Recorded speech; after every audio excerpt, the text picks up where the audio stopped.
দৈনিক প্রথম আলো তাদের প্রধান শিরোনাম করেছে আসছে বাজেট নিয়ে। ফ্ল্যাট নির্মাণ, সৌন্দর্যবর্ধন প্রকল্প উচ্চ অগ্রাধিকারে।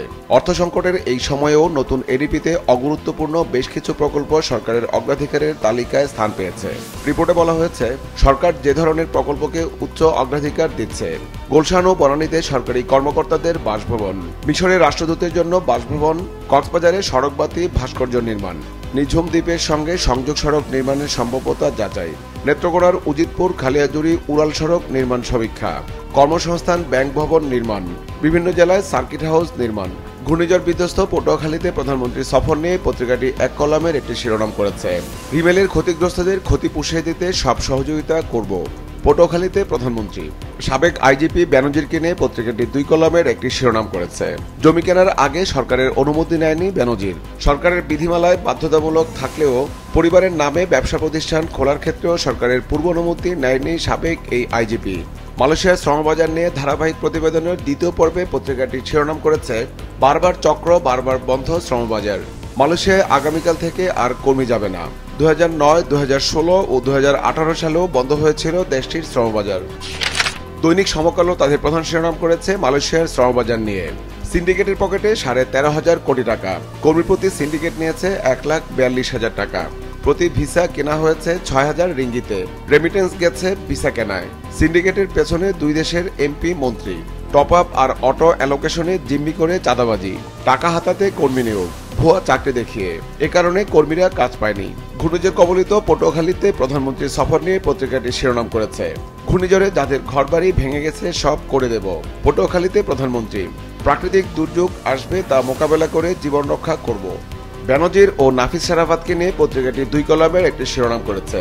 সিরিজেন টিভির চেয়ারম্যান শফিকুর রহমানের দাবি তুলে নিয়ে শেয়ার কেড়ে নেন বেনজির ও নাফিস। দৈনিক যুগান্তর তাদের প্রধান শিরোনাম করেছে বেনজিরকে নিয়ে। অবস্থান নিয়ে ধূম্রজাল, দেশ থেকে গুঞ্জন, আত্মগোপনে বেনজির পরিবার। দেশে আরো কয়েকশো কোটি টাকার সম্পদের সন্ধান পেয়েছে দুদক।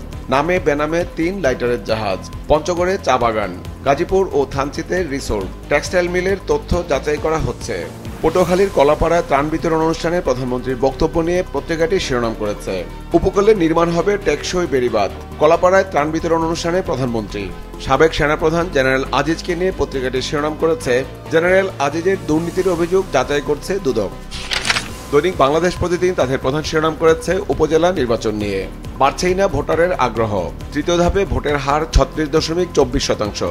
সর্বোচ্চ পীরগঞ্জে 58.83%। 9 উপজেলায় 25%-এর কম ভোট। সর্বনিম্ন লক্ষ্মীপুরে 13.64%। এমপি আনার হত্যা নিয়ে পত্রিকাটি শিরোনাম করেছে, লাশের টুকরোতে সব রহস্য। ওয়াটার থিওরিতে মিলল মাংসের অংশ। যুক্তরাষ্ট্র থেকে আখতারুজ্জামানকে ফেরাতে ভারতের সহযোগিতা চেয়েছে ডিবি। পটুয়াখালীর বন্যা দুর্গত এলাকায় প্রধানমন্ত্রীর সফর নিয়ে পত্রিকাটি শিরোনাম করেছে, সরকারের ধারাবাহিকতা আছে বলেই উন্নয়ন, দুর্গত এলাকায় প্রধানমন্ত্রী। দৈনিক কালবেলা তাদের প্রধান শিরোনাম করেছে দ্রুত বিচার ট্রাইব্যুনালের চিত্র নিয়ে। দ্রুত বিচারে দুর্গতি। দ্রুত বিচার আইনের মামলারও তীব্র সংকট চলছে। 4টি ট্রাইব্যুনালে দ্রুত বিচার আইনের মাত্র 11টি মামলা বিচারাধীন। 135 কার্যদিবসে শেষ হওয়ার কথা মামলার বিচার। নির্ধারিত সময়ে শেষ না হওয়ায় 2 শতাধিক মামলা ফেরত। আদালত বদল হওয়ায় উল্টো বাড়ছে মামলা নিষ্পত্তির সময়। দ্রুত ন্যায় বিচার পাওয়া থেকে বঞ্চিত হচ্ছেন অনেক বিচার প্রার্থী। কলকাতায় আনার হত্যা নিয়ে পত্রিকাটির শিরোনাম করেছে, লাশের খণ্ড দেশে আনতে চিঠি যাচ্ছে কলকাতায়।